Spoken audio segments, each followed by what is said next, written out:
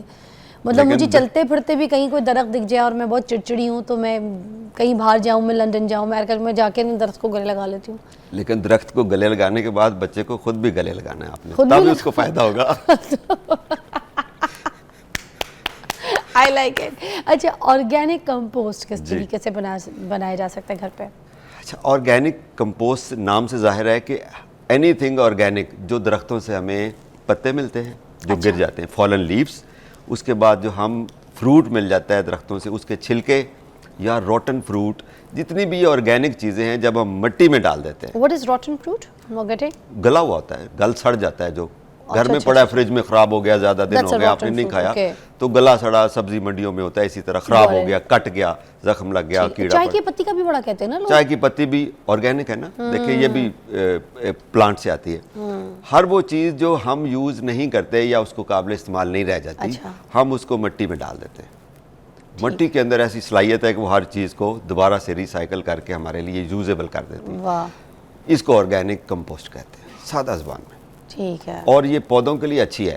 اگر انسان نہ ہو تو پودے اپنی خود پتے گرا کے, اپنا پورا فروٹ گرا کے, وہ ڈیکمپوز ہو کے تو اپنی خوراک خود بناتے ہیں. سیلف سسٹینیبلٹی جو ہے ان کی اپنے اندر موجود ہے, اللہ نے ان کے لیے رکھی, وہ یہی چیزیں ہیں.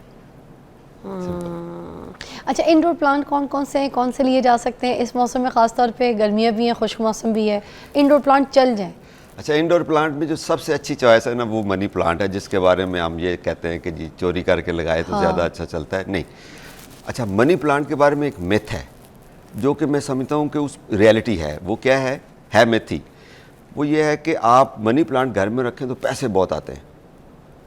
سنا ہوگا آپ نے. یہ کیسے آتے ہیں؟ بیسیکلی منی پلانٹ آپ کو نیگیٹو انرجی کو ابزارب کرتا ہے, آپ کو آکسیجن دیتا ہے, آپ کو ایک فریش لک دیتا ہے, آپ کو پیس آف مائنڈ ملتا ہے. جب آپ کو پیس آف مائنڈ ملیں گے تو آپ کاروبار اچھا کریں گے تو پیسے زیادہ آئیں گے. یہ حقیقت ہی ہے. آپ خوش رہیں گے تو رچ لگیں گے اور اچھے پیسے کما لیں گے.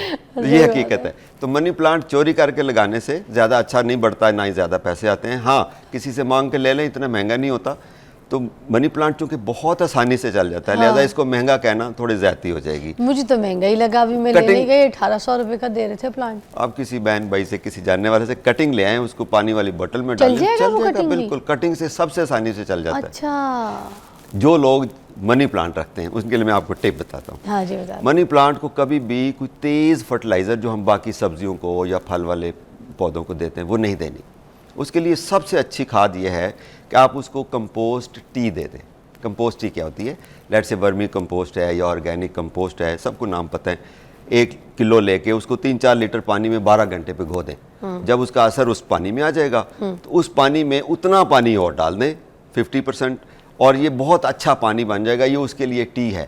اب اس کو اس کے پتوں پہ بھی اسپرے کر دیں اور مٹی میں بھی ڈال دیں. اس سے اچھی منی پلانٹ کے لیے کوئی بھی خوراک نہیں ہے. زبردست, بہت اچھا شو دیا آپ نے, بڑا اچھا ہمیں انفارم کیا کافی چیزوں کے حساب سے. اب ہمیں پتہ ہے کہ گرمیوں میں ہم نے اپنے پودے کو کیسے ٹیک کیئر کرنی ہے اور ہم نے ان کو لانگ لاسٹنگ کیسے بنانا ہے. ٹھیک ہے, اپنا خیال رکھیے, ایک بریک لیجیے, اور آپ کا بہت بہت شکریہ. بہت شکریہ. We'll be right back.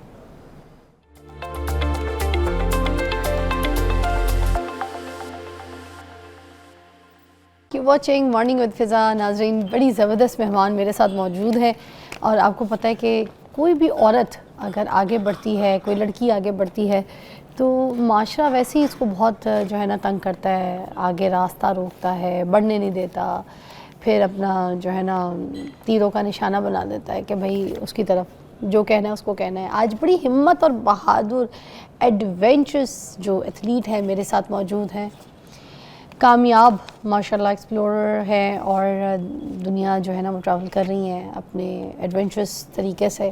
تو آج ان سے میں آپ کی ملاقات کرواتی ہوں. سمر خان کسی تعارف کی محتاج نہیں ہے, آج ہمارے ساتھ ہمارے مارننگ شو پہ موجود ہیں. شی از اے ویری پریٹی گرل, سمر خان, اور ویری انرجیٹک اینڈ پازیٹیو. السلام علیکم سمر, ہاؤ آر یو؟ السلام علیکم, I am good, thank you. زیادہ سمر, اتنے سارے اچیومنٹس میں یہ بھی آپ کے پڑھ رہی تھی یہاں پر اتنے کام, اتنی محنت, اتنی achievement, and you are so young, اتنی جلدی یہ سب کچھ خواب کیسے آپ نے پورے کیے اپنے؟ بس کوشش کی ہے جتنی جلدی میں کر سکوں, کیونکہ جب مجھے پتہ چلا ایڈونچر اسپورٹس کی فیلڈ کا اور when I got introduced to this field تو مجھے ریئلائز ہوا کہ ہم لوگ اس فیلڈ میں بہت پیچھے ہیں اور ہماری ایگزسٹنس نہیں ہے. اور then slowly and gradually I made a path کہ میرے پیچھے آنے والے لوگوں کو پتہ چلے گا کسی نے یہ کرنا ہے تو کیسے کر سکتے ہیں. ابھی ریسنٹلی آرٹک ایڈونچر آپ نے کمپلیٹ کیا, وہ کس چیز سے, کیسے, وہ کیا تھا؟ یہ ایک بہت پریسٹیجیس ایڈونچرس پروگرام ہے, ایک چیلنج ہے اسپورٹس کا جو ہر سال ہوتا ہے اور اس میں دنیا سے 20 ممالک سے لوگ سلیکٹ ہوتے ہیں. میں نے 2 سال پہلے اس میں اپلائی کیا تھا اور میری لاسٹ ایئر اس میں سلیکشن ہوئی تھی. اس میں آپ نے 300 کلومیٹر کا ایک ڈاگ سلیڈ جرنی ہوتی ہے جو آپ نے آرکٹک پہ کراس کرنا ہوتا ہے, اور اس کا چیلنج یہ ہوتا ہے کہ آپ نے وہ سارے ہارش انوائرمنٹ کو سروائیو کر کے فنش لائن کراس کرنا ہوتا ہے. اچھا, تو یہ کہاں پر ہوتا ہے, نارتھ پول میں ہوتا ہے یا پھر کہیں اور؟ آرکٹک از اراؤنڈ نارتھ پول, اور ہماری جرنی سویڈن سے شروع ہوئی تھی اور ہم نے 300 کلومیٹر کور کر کے ڈینمارک کے پہاڑی علاقوں پہ اس کا فنش لائن کراس کیا. And I was the only Pakistani representing in that Fjallraven polar expedition. پھر کیا کیا چیزیں آپ کو فیس کرنی پڑی وہاں پہ, کن مشکلات کا سامنا کرنا پڑا وہاں جب گئیں آپ؟ آرکٹک کیونکہ بہت زیادہ ٹھنڈا ہوتا ہے تو وہاں پہ -20 اور منیمم میں آپ کو سروائیو کرنا ہوتا ہے. تھرو آؤٹ برف پہ کیمپنگ ہوتی ہے, برف کو میلٹ کر کے آپ کو اپنا پانی بنانا ہوتا ہے, کھانا بنانا ہوتا ہے, اور in case of snow storms آپ نے برف کے ایگلوز بنانے ہوتے ہیں. So it's pure survival in the north pole. تو سمر کچھ چیزیں لے کے جاتی ہیں اپنے ساتھ, سارے انتظامات ہوتے ہیں, کیا کیا چیزیں ٹریول کرتی ہیں لے کے, کھانے پینے کا سامان, پھر یہ ٹھنڈ کا, اور سب کیسے چیزوں کو کیری کر کے سب کیسے کرتی ہیں؟ ہر ایتھلیٹ کو 6 اسکینڈینیوین ہسکیز ملے تھے جو ان کو اور سلیٹ کو کھینچتے تھے. تو میرے سلیٹ پہ سارا سامان ہوتا تھا جو میں رات کو کھول کے سیٹ اپ کرتی تھی, ٹینٹ پچ کرتی تھی سارا کچھ, اور صبح 5-6 بجے ہمیں پھر سب کچھ سمیٹ کے سلیٹ اپنا تیار کرنا ہوتا تھا تاکہ ہم ایک فکس ٹائم پہ وہاں سے نکل سکیں. اور باقی آپ کے ساتھ کچھ اور ٹیم ممبرز چیزیں کتنی ہوتی ہیں, کون لوگ ہوتے ہیں, سپورٹ کس کی ہوتی ہے وہاں پہ؟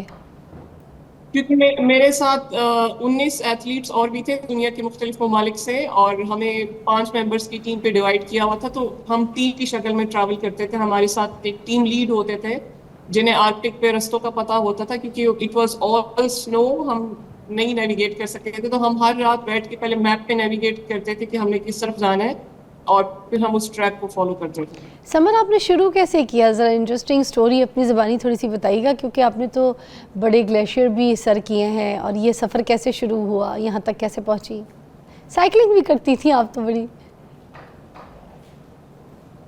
مجھے شروع سے ایڈونچر اسپورٹس کا شوق تھا کیونکہ میرا خود اپنا تعلق بھی دیر سے ہے, اٹس اے ماؤنٹینیس ایریا, لیکن مجھے گھر سے پرمیشن نہیں ملتی تھی. So during my university time ایک پیراگلائڈنگ ایڈونچر کورس تھا, اس میں گئی, اور وہاں سے پھر مجھے سلولی اینڈ گریجولی پتہ چلا کہ ایڈونچر اسپورٹس کی بھی ایک دنیا ہے. اور جب اسپیشلی میں ایک میرا سائیکلنگ ایکسپیڈیشن تھا اسلام آباد سے ہائیسٹ انٹرنیشنل بارڈر پنجاب کا, جب میں وہاں گئی تب میں نے دیکھا کہ ہمارے پاس دنیا کی 3 بڑے ماؤنٹین گلیشیئر ہیں, ہمارے پاس ہائی الٹیٹیوڈ لیکس ہیں, دنیا کی بڑی پیکس ہیں, لیکن یہ کہ اس پہ ہم زیادہ تر صرف فارنرز کو دیکھتے ہیں, گوروں کو دیکھتے ہیں ایڈونچر اسپورٹس کرتے ہوئے. ہمیں خود اس فیلڈ میں آنا چاہیے اور اپنے ماؤنٹینس کو کلیم کرنا چاہیے, کیونکہ ہمارا گھر ہے یہ, and we should be out there leading others in adventure sports. تو I started with mountain biking. میں پہلی پاکستانی ہوں جس نے دنیا کے 3 بڑے گلیشیئر پہ سائیکلنگ کی ہے, اور وہ پورا گلیشیئر سسٹم گیافو, کنکوڈیا, بلتورو مل کے بناتا ہے. اس کے بعد پھر میں نے روپ آف افریقہ پہ ماؤنٹین بائکنگ کی, سائیکلنگ کی, and then slowly and gradually پھر ایک اسپورٹس پروگرام میں میری سلیکشن ہوئی یو ایس میں, وہاں پہ مجھے اسنو بورڈنگ سکھائی گئی. ایک بریک کے بعد ہم کرتے ہیں سمر کی بڑی انٹرسٹنگ سٹوری آپ کے ساتھ.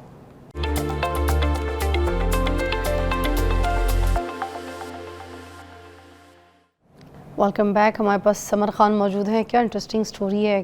اچھا, افریقہ کی چوٹی جو ماؤنٹ کلیمنجارو جو ہے جس پر آپ نے سائیکل چلائی ہے جا کے, what is this adventure like, کس طریقے سے آپ نے اس کو اچیو کیا, کیا سوچا؟ مطلب یہ ایک میں پوچھ رہی ہوں، ایسے کیونکہ میں بہت سے اور بھی ہمیشہ کام ہیں آپ کے، مگر you know one of this I just want to know about this. میرے جتنے بھی ایکسپیڈیشنس ہوئے ہیں وہ سارے ہوئے ہیں آؤٹ آف کیوریوسٹی کہ کیا ہم لوگ ایسا کر سکتے ہیں، ایسی کوئی پاسبلٹی ہے کہ اب گلیشیئرس پہ یا پیکس پہ سائیکلنگ کر سکیں. So out of curiosity I just wanted to check, اور میں اپنی سائیکل لے کے گئی. جیسی صبح 8 بجے تقریباً ہم لوگ سمٹ پہ پہنچے تھے، اور رات کو 12 بجے ہم نے سمٹ پش کرنا شروع کیا تھا. میرے ساتھ 2 لوکل کلائمبرس تھے افریقہ کے جن کو راستہ پتہ تھا. تو جب ہم صبح پہنچے سن رائز پہ وہاں پہ پہنچے، وہاں پہ میں نے اپنا ویڈیو میسج ریکارڈ کیا، پکچرز بنائی، and I started riding down. اور مجھے میری لیڈ گائیڈ نے گائیڈ کیا تھا راستے کا، لیکن کیونکہ بیچ میں چیلنجنگ تھوڑے سے ٹیکنیکل راستے بھی ہوتے ہیں تو میں 3-4 دفعہ گری بھی تھی اینڈ آئی گاٹ انجرڈ. لیکن یہ کہ I was successful in completing and attempting my challenge successfully. اس کے بعد پھر میں دنیا کے دوسرے بر اعظموں کی ہائیسٹ پیکس پہ گئی. اس کو 7 سمٹس بولتے ہیں، when you climb the highest peak of every continent, جس میں سے میں نے 3 کی ہوئی ہیں، اور چوتھی کی طرف آج کل میں پلان کر رہی ہوں. ماشاء اللہ. ماؤنٹ ایلبرس جو ہے، جہاں پر آپ نے جو سنو بورڈنگ کی تھی، جو آپ پہلی خاتون بھی بنی پاکستان کی، بڑی پراؤڈ والی بات ہے یہ. اس کے بارے میں بتائیے، وہ ایکسپیرینس کیسا تھا؟ How is it? So cycling اور snowboarding on open mountains it's basically action sports, اور میں چاہتی ہوں کہ میں through practical examples, by setting practical examples, میں اپنے لوگوں کو، اسپیشلی خواتین کو، یہ سکھا سکوں اور بتا سکوں کہ کیا کچھ پاسبل ہے ہمارے لیے اگر ہم تھوڑی سی ہمت کریں. اسی لیے میں نے یورپ کی ہائیسٹ پیک کلائمب تو ویسے بھی کرنی تھی، لیکن میں نے اسٹڈیڈ ایٹ کہ، اور اس پہ ریسرچ کیا کہ اٹس ویری ہیویلی سنو ایکومولیٹنگ ماؤنٹین، اس پہ بہت ہیوی سنو ہوتی ہے. سو آئی ٹرائیڈ کہ میں اس پہ سنو بورڈنگ اٹمپٹ کرتی ہوں سمٹ سے، اور کیونکہ اس کی بہت لمبی سلوپ ہے. لیکن جب میں وہاں پہ گئی تو وہاں پہ تقریباً 8 سے 10 ڈفرینٹ ایتھلیٹس آئے ہوئے تھے مختلف ممالک کے، اور میری گائیڈ نے مجھے بالکل اینڈ میں رکھا صرف کیونکہ میرے پاس ہی سنو بورڈ تھا. تو جب ہم سب نے سمٹ کیا وہاں پہ، اور پھر میری لیڈ ایک فیمیل گائیڈ مجھے انہوں نے دی ہوئی تھی جو خود بھی سنو بورڈر تھی. اور جب ہم اترنے لگے تو ہمیں سنو اسٹارم ملا بہت شدید، اور it was all white out, کچھ بھی نظر نہیں آ رہا تھی، زیرو ویزیبلٹی. میری گائیڈ نے گرین کلر کی جیکٹ پہنی ہوئی تھی نیون، تو وہ کہہ رہی تھی کہ آپ نے کرنا ہے، ہم اس کو کینسل کریں. میں نے کہا نہیں، مجھے کرنا ہے کیونکہ it's once in a lifetime opportunity. میں نے کہا آپ جائیں، میں آپ کو فالو کرتی ہوں. تو میں بس پورے راستے ان کی وہ گرین جیکٹ فالو کری تھی اسٹارم کے بیچ میں سے، اینڈ پھر میں نیچے آئی روڈ تک. It was almost 4 to 5 kilometers of slope. اچھا، اس طرح کی جب چیزیں آپ کرتی ہیں اور یہ سارے ایڈونچرز آپ کے اٹیمپٹ ہوتے ہیں، آپ کی فیملی کی کتنی سپورٹ ہوتی ہے؟ فیملی کتنا ساتھ دیتی ہے؟ کون ہے فیملی میں سے جنہوں نے آپ کو اس طرح سے راستہ دکھایا، آپ کی سپورٹ بنے؟ My parents were both very simple village people. میرے ابو واپڈا میں کام کرتے تھے and he passed away in 2010. So ابھی صرف میری امی ہے، she is a housewife, and ان کو اتنا شروع میں خاص سمجھ میں نہیں آتا تھا اسپورٹس کا، تو بہت مشکل کوشچنز بھی وہ پوچھتی تھی جن کا میرے پاس جواب نہیں ہوتا تھا. But now she understands and she supports me. اور لیکن یہ کہ میرے جتنے بھی ایکسیڈنٹس ہوتے ہیں، میں بہت ہی اگر خطرناک راستے پہ جاتی ہوں تو پھر میں گھر میں ہی بتاتی ہوں. میں انہیں اوپر کہتی ہوں ہاں سب ایزی ہے، میں آرام سے کر لوں گی، آپ پریشان نہ ہو. ویری نائس، ماشاء اللہ. تو جو بھی ینگسٹرز ہیں، لڑکیاں ہیں، کوئی اگر اسپیشلی پاکستان کی لڑکیاں، اگر آپ ان کو اس طرف لانے کے لیے کوئی ایسے اقدامات کر رہی ہیں، آپ کوئی ایسی چیز ہے جو ان کو یہ موٹیویٹ کرے کہ اس ایڈونچر اسپورٹس کا جو ہے نا وہ حصہ بنے؟ When I started sports تو اس ٹائم پہ I had no local example to look up to جن سے میں سیکھ سکوں یا پوچھ سکوں about adventure sports یا action sports. تو اسی لیے جب میں نے ڈفرینٹ کنٹریز میں ٹریننگ حاصل کی in very very prestigious sports programmes, Russia میں، یو ایس میں، ڈفرینٹ پروگرامس میں، تو ان ساری چیزوں کو واپس میں لے کے آئی. I opened my own sports organization. It's called Summer Camp. اور سمر کیمپ میں انہی اسپورٹس کی ٹریننگ دیتی ہوں جو میں خود کرتی ہوں، جس میں مجھے خود ایکسپرٹیز ہے. ہمارے گرلس کیمپ ہوتے ہیں سائیکلنگ کے، اسنو بورڈنگ کے، بیک پیکنگ کے، اور یہ ہم کرواتے ہیں for the woman of mountains communities. North میں ہمارے کیمپس ہوتے ہیں، ہنزا میں، گلگت میں، چترال میں، سوات میں. Wonderful, thank you so much Samar, best of luck. بہت اچھا لگا آپ کے ساتھ بات کر کے. آپ کی نیکسٹ کوئی بھی اچیومنٹ ہوگی تو ہمارے ساتھ ضرور رابطہ کیجیے گا, ہم آپ کے ساتھ مل کے سیلیبریٹ کریں گے, اور بہت ساری دعائیں آپ کے لیے. اوکے جی, ایک بریک کے بعد ملتے ہیں آپ کو. یہ تھی سمر خان, اور سمر خان کے علاوہ اور بھی بہت کچھ ہے ہمارے ابھی پروگرام میں. Stay tune.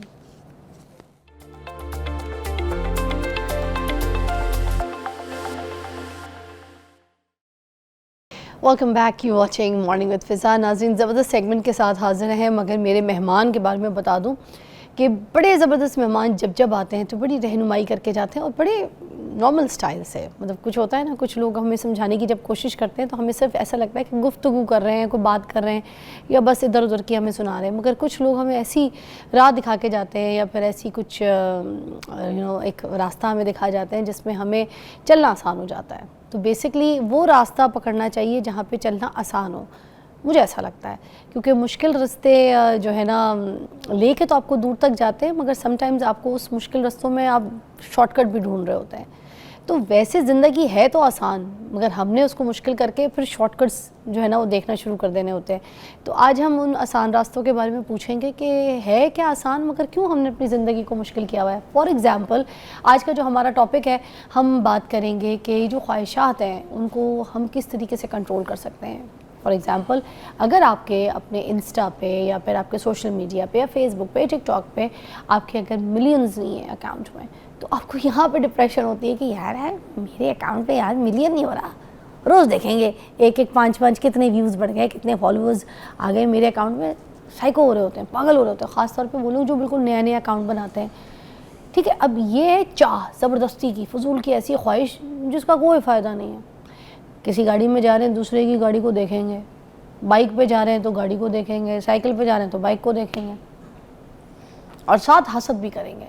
اگر آپ 2 لوگ کام کر رہے ہیں ساتھ میں, اور آپ کا دوسرا جو پارٹنر ہے اگر اس کے پاس وہ گاڑی نہیں ہے یا کروزر نہیں ہے, تو وہ اگر دوسرا پارٹنر ہے اور وہ کوئی کام کر کے یا اچھی محنت کر کے وہ اپنی وہ گاڑی خرید چکا ہے, تو پھر وہ دوسرا پارٹنر کہتا ہے کہ نہیں یہ کیسے ہو سکتا ہے اس کا, پھر حسد بیچ میں آ جاتی ہے.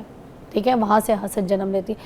اب امیجن کریں کہ ایک بندہ جس نے اپنی زندگی بڑی مشکل حالات میں گزاری ہے, تکلیفوں میں, مگر اللہ تعالیٰ نے اس کے حالات آگے جو ہے نا وہ بدل دیے, اس کے اچھے حالات سامنے لے آئے. اب اس کے اچھے حالات سے آپ جلنا شروع کر دیں, آپ جلن کرنا شروع کر دیں, تو آپ بتا دیں پھر آپ کے ساتھ کیا بنے گا. کچھ بھی نہیں بنے گا, آپ کا کک نہیں بنے گا. صاحبزادہ کاشف محمود صاحب ہمارے ساتھ موجود ہیں اس ٹاپک کو ایلیبریٹ کرنے کے لیے. How you? کیا الحمدللہ. مجھے آف اسکرین کہہ رہے تھے, اب کہہ دے اسکرین پہ. جی, میں تو چونکہ عید کے بعد آپ سے آج پہلی دفعہ ملاقات ہو رہی ہے, اور میری طرف سے بہت بہت آپ کو مبارک ہو. بہت شکریہ, جزاک اللہ. سارا میں نے دیکھا, بہت ہی آپ کو خوبصورت اور اچھا ہینڈسم میاں اللہ تعالیٰ نے آپ کو دیا. اللہ تعالیٰ آپ کے گھر میں خیر و برکت رکھے. آپ کو بڑا پسند کرتے ہیں, کسی دن آپ سے ملاقات کروانی ہے اور آپ کے گھر آ کے پھر ملیں گے ہم انشاءاللہ. واہ, زبردست. اچھا, تو مجھے یہ بتائیے کہ آج حسد کے اوپر بات کریں. حسد انسان کے اندر پیدا ہو جاتی ہے دوسری چیزوں کو دیکھ کے, کسی کے بڑے گھر کو دیکھ کے, کسی کے کپڑے, کسی کے سٹائل, کوئی بھی ایسی چیز جو کسی کے پاس ہے اور ہمارے پاس نہیں, ہم وہاں دیکھ کے اس کو تھوڑا سا حسد کرنا شروع کر دیتے ہیں. ہم نے اپنی خواہشات پہ کنٹرول کیسے کرنا ہے, یہاں سے بیان کیجیے گا. جی دیکھیں, انسان بغیر خواہش کے زندہ رہ نہیں سکتا. خواہشات زندہ ہونے کا ثبوت ہے. خواہشات انسان کو گرو کرواتی ہیں. خواہشات انسان سے ترقی کی راہوں پہ لے کے چلتی ہیں. اپنا اپنا موٹیو, اپنا اپنا مقصد جو بھی ہے, اس سے ریلیٹڈ خواہشات انسان کو گرو کرواتی ہیں. اور اگر خواہش ہی مرنا شروع ہو جائے تو انسان ڈپریشن کا شکار ہونا شروع ہو جاتا ہے کہ میری یہ خواہش ہے, میں نے کوشش کی, کئی دفعہ کوشش کی, ہو ہی نہیں پا رہا. تو سم ٹائم وہ اتنی اس کے اندر وہ نیگیٹیوٹی یا ڈسہارٹمنٹ آ جاتی ہے کہ وہ ڈپریشن میں چلا جاتا ہے کہ کیا ہو رہا ہے زندگی کے ساتھ, میں کرنا چاہ رہا ہوں اور ہو بھی نہیں رہا. اور ہو سکتا ہے کئی, تو دیکھیں ہم ایسی دعائیں تو ہم کبھی بھی نہیں مانگتے کہ یا اللہ مجھے پر لگا دے میں اڑنا شروع ہو جاؤں. ہم کبھی ایسی خواہش نہیں کرتے یا ایسی دعا نہیں کرتے یا اللہ تعالیٰ میرا 70 فٹ کا قد کر دے, میں اوپر سے دیکھوں ساروں پہ. تو ہم دعائیں, خواہشات وہ کرتے ہیں جو تھوڑی سی اچیویبل ہوتی ہیں. کہ فرض کریں ابا جی ہیں, ابا جی سے ہم کہہ دیں کہ وہ آپ سے پیار بھی کرتے ہیں اور ہم ان سے ڈیمانڈ کرتے ہیں یہ چیز چاہیے ہمیں, تو وہ آپ کو لے دیں. تو آپ کے لیے ابو اچھے ہو جائیں گے. اگر امی آپ کی فیور کرتی ہیں تو امی آپ کے لیے اچھی. بچوں کے لیے تو وہ دونوں میٹر کرتے ہیں جو ان کی خواہشات کا احترام کر رہے ہوتے ہیں, واہ. جہاں پہ جھاڑ زیادہ پڑ رہی ہوتی ہے. اب غور کرنے والی بات ہے کہ خواہش تو ہے, اندر موجود ہے, اور وہ کہتے ہیں نا کہ ہزاروں خواہش ہے ایسی کہ ہر خواہش پہ دم نکلے, بہت نکلے میرے ارمان مگر پھر بھی کم نکلے. کہ اتنی خواہش, ایک خواہش پوری ہو دوسری کھڑی ہو جاتی ہے, دوسری کے ساتھ تیسری جڑ جاتی ہے, اور ایک لامتناہی سلسلہ خواہشات کا شروع ہو جاتا ہے. کئی دفعہ خواہشات کا بے ہنگم پھیلاؤ آپ کو ذہنی اضطراب دیتا ہے, سکون سے عاری کر دیتا ہے. آپ کے دل کے اندر وہ جو قلب میں سکون چاہیے ہوتا ہے نا, وہ سکون آپ کو نہیں مل رہا. بے چین رہتے ہیں. بے چین رہتے ہیں, انگزائٹی ہو جاتی ہے کہ یہ بھی کرنا تھا, وہ بھی کرنا تھا, یہ بھی کرنا تھا, کیا کیا کرنا ہے زندگی میں, کہاں پہ رکنا ہے. اور دو باتوں کا نا ایک خاص اس میں دھیان رکھنا ہوتا ہے. جو چیزیں اللہ تعالیٰ نے آپ کے اندر پیدا فرمائی ہیں نا, خواہش بھی ان میں سے ایک ہے, غصہ بھی ان میں سے ایک ہے, حسد بھی ان میں سے ایک ہے. یہ باہر سے نہیں ہے, اندر سے ہی ہے. تو اللہ نے ساتھ ہی جو چیزیں آپ کے اندر پیدا ہوتی ہیں ان کے کنٹرول کا بھی طریقہ بتایا کہ کن چیزوں کو آپ نے باؤنڈری دینی ہے. اب وہ کہہ دیں کہ جی میرا تو بڑا دل کرتا ہے میں پریزیڈنٹ بن جاؤں, میری تو بڑی خواہش ہے, اب میری خواہش تو پوری نہیں ہونے دیتا.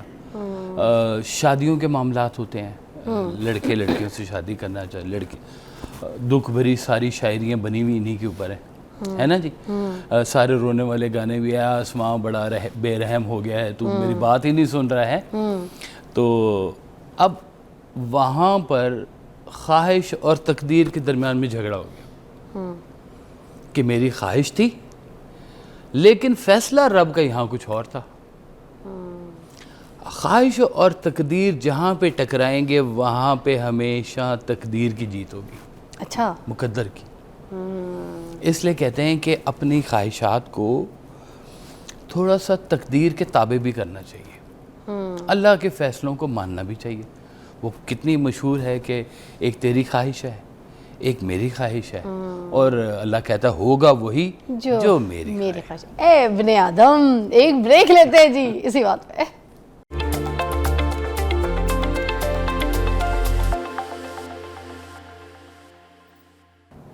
اچھا جی, صاحبزادہ کاشف صاحب ہمارے ساتھ موجود ہیں. ہم خواہشات کو کیسے کنٹرول کر سکتے ہیں اس پہ بات کریں, مگر آج کل خواہش تھوڑی سی بدل بھی گئی ہے کاشف صاحب. دیکھیں اب ہر بندے کو شوق ہے کہ مجھے لائم لائٹ میں جانا ہے, مجھے مشہور ہونا ہے, مجھے فیمس ہونا ہے. پہلے ایک طریقے سے فیمس بڑے مزے سے ہوتے تھے جس میں بڑی عزت بھی ہوتی تھی. وہ ہوتا تھا نا کہ اخبار میں تصویر چھپی ہے, کیونکہ بچہ ڈگری لے کر آیا, بچے نے ٹاپ کیا ہے, اور پوری جو خاندان ہے اس میں ایک بڑی عزت ہوتی تھی. گاؤں میں کوئی بچہ ٹاپ کر جائے, اس کی پکچر ہو جائے اخبار میں فرنٹ پیج پہ آئی کہ بچے نے فلانی جو ہے نا کلاس میں ٹاپ کیا, تو بڑی بات ہوتی تھی.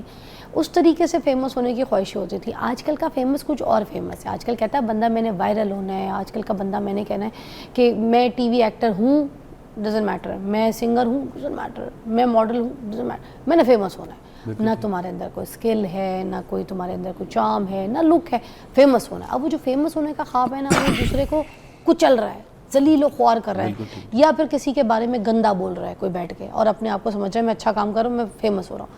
ان چیزوں میں کیا چینجز آئی ہے, یہ زمانہ تھوڑا سا جو بدلا ہے؟ دیکھیں یہ انتہائی بے مقصد سی نا, کہتے ہیں ایک ہوتی ہے شہرت میں بدنامی اور شہرت میں نیک نامی, دونوں طریقے سے دونوں ہیں. ہاں. اب آپ صرف مشہور ہونا چاہتے ہیں, چاہے جس طرح سے بھی ہو, بدنامی کے ساتھ ہو, تو وہ کہتے ہیں بدنام ہوں گے تو کیا نام نہ ہوگا, نام نہ ہوگا, تو نام تو ہوگا, تو لیکن یہ بات یاد رکھیں کہ وہ نام ہمیشہ بد رہے گا, بد کے ساتھ نام بد کے ساتھ وہ نام رہے گا.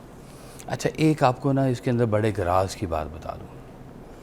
اگر آپ کی جو بھی شہرت کا طریقہ ہے, اگر تو وہ ایسا ہے کہ لوگ آپ کو اس میں ہوس کی نگاہ سے دیکھ رہے ہیں, یا بیڈ تھاٹس ان کے ذہن میں آ رہے ہیں, یا کچھ ایسی چیزیں جس سے معاشرے کے اندر خرابی پیدا ہونے کے یا اندیشے کوئی آپ ہیں. کو اس حساب سے فالو کر لیتا ہے جو آپ کر رہے ہیں. ایگزیکٹلی. تو یوں سمجھ لے کہ جہاں جہاں وہ دیکھی جا رہی ہے اور اس سے جو جو گناہ بھی پیدا ہو رہا ہے اس سب کا حصہ اس کو ملے گا جس نے یہ شروع کیا. مطلب ایک تحریر میں نے لکھی, وہ تحریر کے اندر ہی فرض کیے کوئی بہت ہی ہوس زدہ چیزیں تھیں. اب وہ تحریر میرے مرنے کے بعد بھی اگر پڑھی جائے گی نا تو اس کا گناہ مجھے ملے گا. اور اگر آپ کی نیک نامی ہے, شہرت ہے آپ کی اچھی والی, اور کوئی کہتا ہے کہ میں آپ کے لیے دعا کرتا ہوں, مجھے آپ کی بات سے بڑی شفا ملی ہے. ڈاکٹر لے لیں, کتنے اچھے اچھے نیک نام ڈاکٹر ہیں, ہے نا جی, نیک نام استاد ہیں, آج بھی موجود ہیں, لوگ رسپیکٹ کرتے ہیں, عزت کرتے ہیں. یہ نہیں ہے کہ وہ ان کے پاس شہرت کم ہے, شہرت بھی بہت ہے. دنیا میں آج بھی جو بڑے اچھے والے موٹیویشنل سپیکر ہیں وہ میل ممبرز ہیں, اور ان کی کہیں بھی ایک ہے وہ چینا ہے, امریکہ میں ہوتا ہے, اس کا نام ہے ایک ہارٹ ٹولے.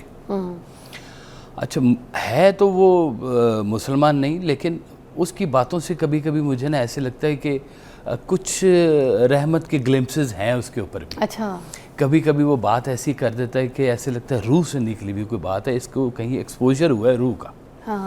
اچھا اب وہ بھی بات کر رہا ہے تو اس کی بات سے اگر کہیں خیر پیدا ہو رہی ہے تو وہ خیر کا ثواب بھی اس کو ملے گا. جس نے بنا دیا سر گنگا رام ہاسپٹل, اب ہاسپٹل بن گیا, اس کے نام کی خیر چل رہی ہے, اب کچھ نہ کچھ تو رحمت ہوگی نا اس کے اوپر. صحیح ہے. اچھا, اور نسلیں بھی اس کی خیر کے کام میں لگ گئی, کر کے وہ گیا, مگر اب نسلیں, وہ کہتے ہیں نا نسلیں کھائیں گی, تو نسلیں بھی اب اس کی وہ جو خیر کا کام ہے خیر کھائیں گی. ہاں بالکل, پیسے نہیں ملے, پیسوں کا تعلق نہیں ہے اس میں, خیر کھا رہی ہے. ہاں. اور جن لوگوں نے اپنی زندگی میں بنایا نا ایک نیک نامی کا مقصد, یہ نہیں ہے کہ آسان ہے, بڑے مشکل رستوں سے گزرنا پڑتا ہے. میرے والد صاحب نے بھی, میں نے بھی, ہم نے بے دریغ یہ فکرے سن رکھے ہوئے ہیں کہ انٹیلیجنٹ تو بہت ہے, لوزر ہے. لوزر کیا ہوتا ہے؟ لوزر ہوتا ہے توجہ نہیں دیتے پیسے کی طرف, توجہ نہیں دیتے ہیں کہ کوئی گھر بنائے, کوٹھی, اور کیا کچھ نہیں کر سکتے تھے, فاؤنڈیشن کیوں نہیں بنائی آپ نے ابھی تک, اتنے پیسے کٹھے ہو جاتے ہیں, اتنا بڑا نام ہے. بس میں کہا بھائی نہیں کٹھے کرنے, جو نام جس طرح سے چل رہا ہے ویسے ہی چلنے دیں, اسی میں عافیت ہے.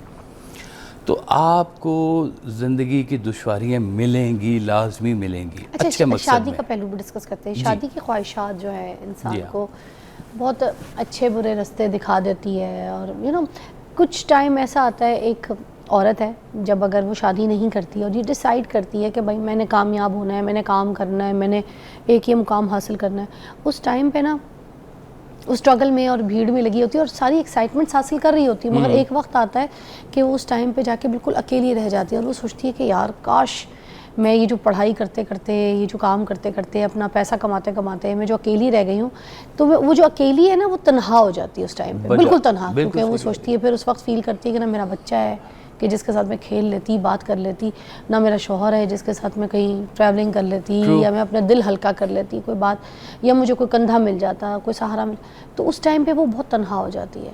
تو یہ بھی تو ایک خواہشات ہیں ایسی جو آپ کو آگے جا کے نقصان پہنچاتی ہیں. دیکھیں اس نے سیکریفائز کیا ہے ایک ٹائم کے اوپر شادی کو اپنے فیوچر کے اوپر, جی ایک ٹائم پہ کیا اس نے, ٹھیک ہے. اب وہ ٹائم آ گیا ہے کہ جب وہاں پر اس کو شادی اس وقت بھی ہو سکتی ہے, 40 سال میں بھی ہو سکتی ہے, 45-50 سال میں بھی خواتین شادی کر لیتی ہیں. میں خاتون کو جانتا ہوں جنہوں نے ابھی تک 7 شادیاں کر لی ہوئی. اچھا 7, اور صحیح ہے. اب مطلب ماشاءاللہ فٹ ہے, فرسٹ کلاس ہیں, ان کو نہیں سمجھ آئی اس کے ساتھ رہنا, انہوں نے چھوڑ دیا, انہوں نے ایک اور کر لی, تھوڑے سے بعد نہیں سمجھ آیا اور اس کو چھوڑ دیا, ایک اور کر لی, اور خوش ہیں اب. مطلب وہ زندگی کو اپنی چوائسز کے اوپر چلانا چاہتی ہیں, یہ ان کی ڈیمانڈ ہے. اچھا, اب وہ اس میں خوش ہیں. بریک کے بعد بات کرتے ہیں اس پہ.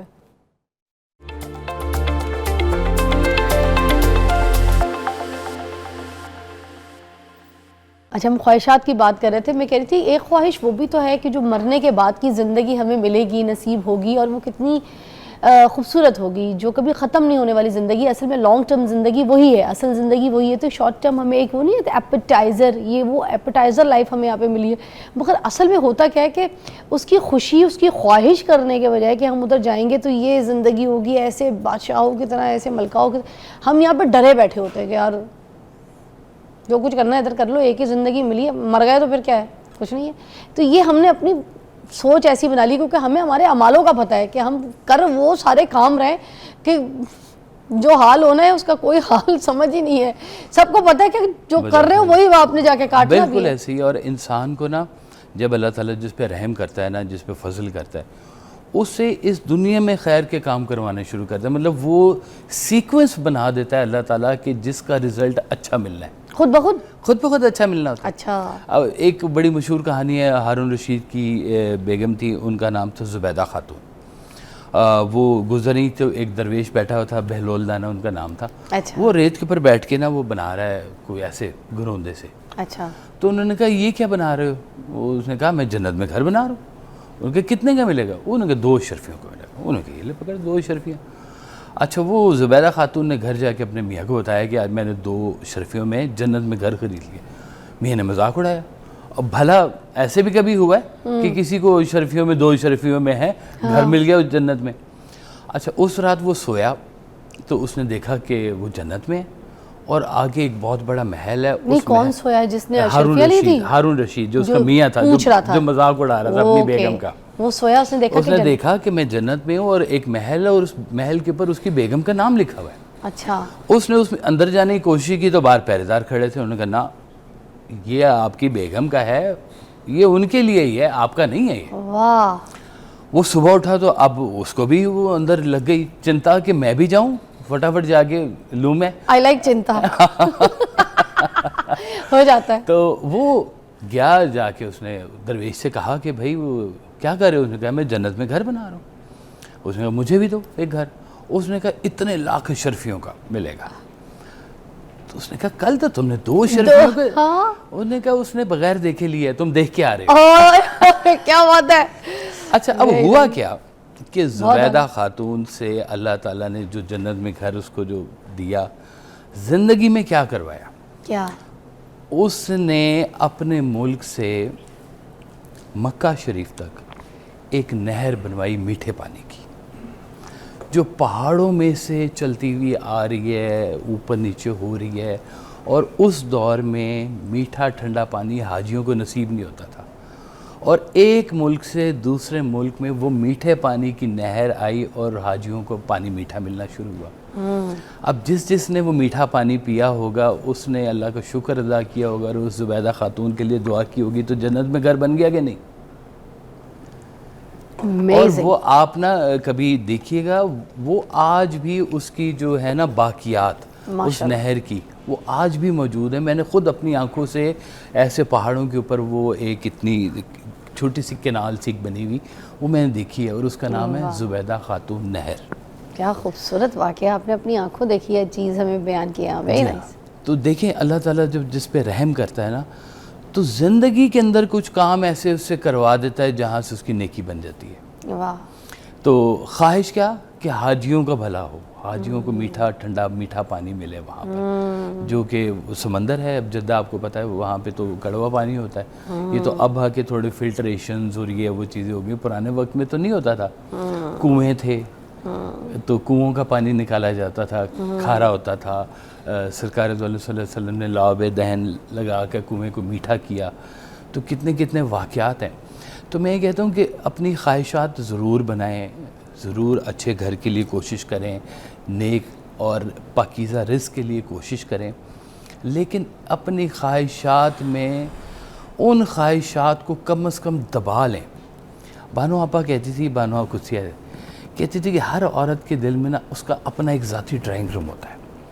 اس کی اپنی پسند کی خواہشات, اس کی اپنی پسند کے لوگ, اس کی اپنی پسند کی چیزیں اس کے ڈرائنگ روم میں ہوتے ہیں, اور کسی کو نہیں پتہ ہوتا اس ڈرائنگ روم کا کہ اس کے اندر کیا ہے. اس عورت کو پتہ ہوتا ہے. کئی دبی ہوئی خواہشیں, کئی دبی ہوئی ایول خواہشیں بھی اس میں موجود ہوتی ہیں. باہر تو نہیں کسی کو پتا اندر کیا ہے. پھر اللہ کہتا ہے کہ میں تو تمہاری نیت جانتا ہوں. تم کسی کو دکھاؤ نہ دکھاؤ, تمہاری نیت میں جانتا ہوں, اور پھر تمہارے عملوں کا دار و مدار تمہاری نیت کے اوپر ہے.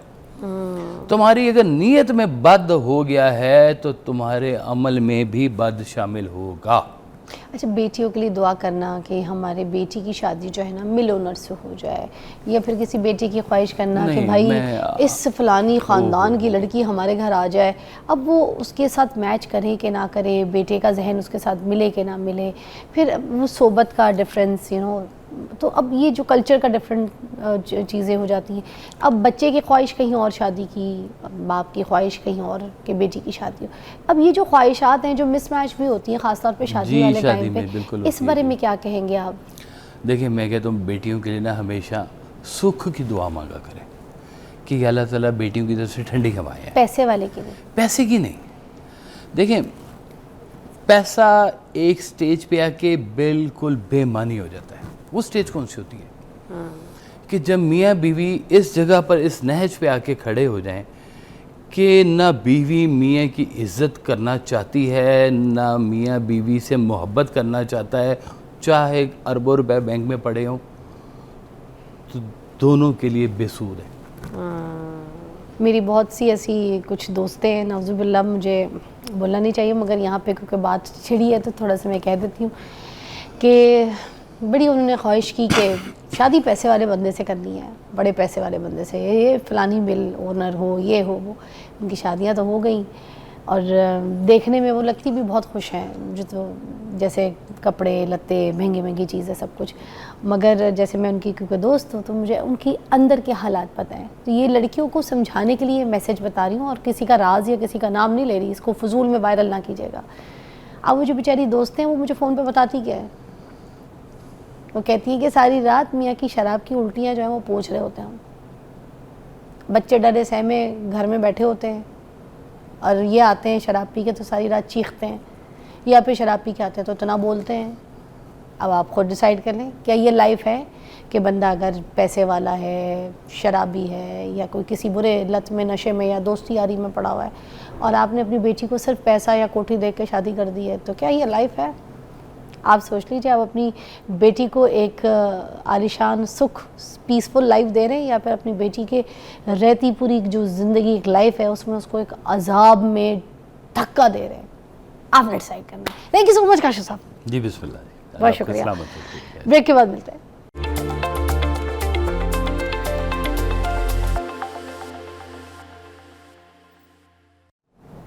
Welcome back. ناظرین, پاکستان مونومنٹ تاریخی یادگار اور صرف پتھروں جو ہے نا اور طرز تعمیر جو ہے اس کا نام نہیں ہے, بلکہ ایک قوم کے عزم, قربانی اور جد و جہد کی جو زندہ علامت بھی ہے. یہ صرف ایک مونومنٹ نہیں ہے, ایک پاکستان کی پوری داستان ہے. یہ ہمیں یاد بھی دلاتا ہے کہ پاکستان میں یہ جو خاک سے افلاک تک کا سفر وہ کس طریقے سے طے کیا. یہاں ہر دیوار, ہر نقش, ہر پتھر جو ہے وہ ہمیں یہ یاد دلاتا ہے کہ پاکستان کے گہرے زخموں سے اپنی جو یہ کامیابیوں تک کا سفر ہے وہ کیسے طے کر کے آیا ہے. ایک ایسا سفر جس میں دکھ کی سیاہ راتوں سے نکل کر امید کی ایک نئی صبح کا جشن منایا ہے. واہ. آج ہم سلام پیش کرتے ہیں پاکستان آرمڈ فورسز کو اور ان سارے بہادر شہداء کو جن کی قربانیوں نے اس سرزمین کو بہت خوشحال بنایا. سلام ان پاکستانیوں کو جنہوں نے دنیا بھر میں پاکستان کا نام سر بلند کیا اور جن کی کامیابیاں ہمارے لیے قومی فخر کا حصہ ہے. یہ مونومنٹ ہمیں یاد دلاتا ہے کہ ایک عزم اور ایک قوم جب متحد ہو جائے تو پھر تاریخ بدل دیتی ہے. یہی ہمارا پیغام آج بھی گونجتا ہے. پاکستان ہمارا ہے, پاکستان ہمیشہ زندہ باد رہے گا. آئیے پاکستان مونومنٹ کی کہانی ادھر دیکھتے ہیں.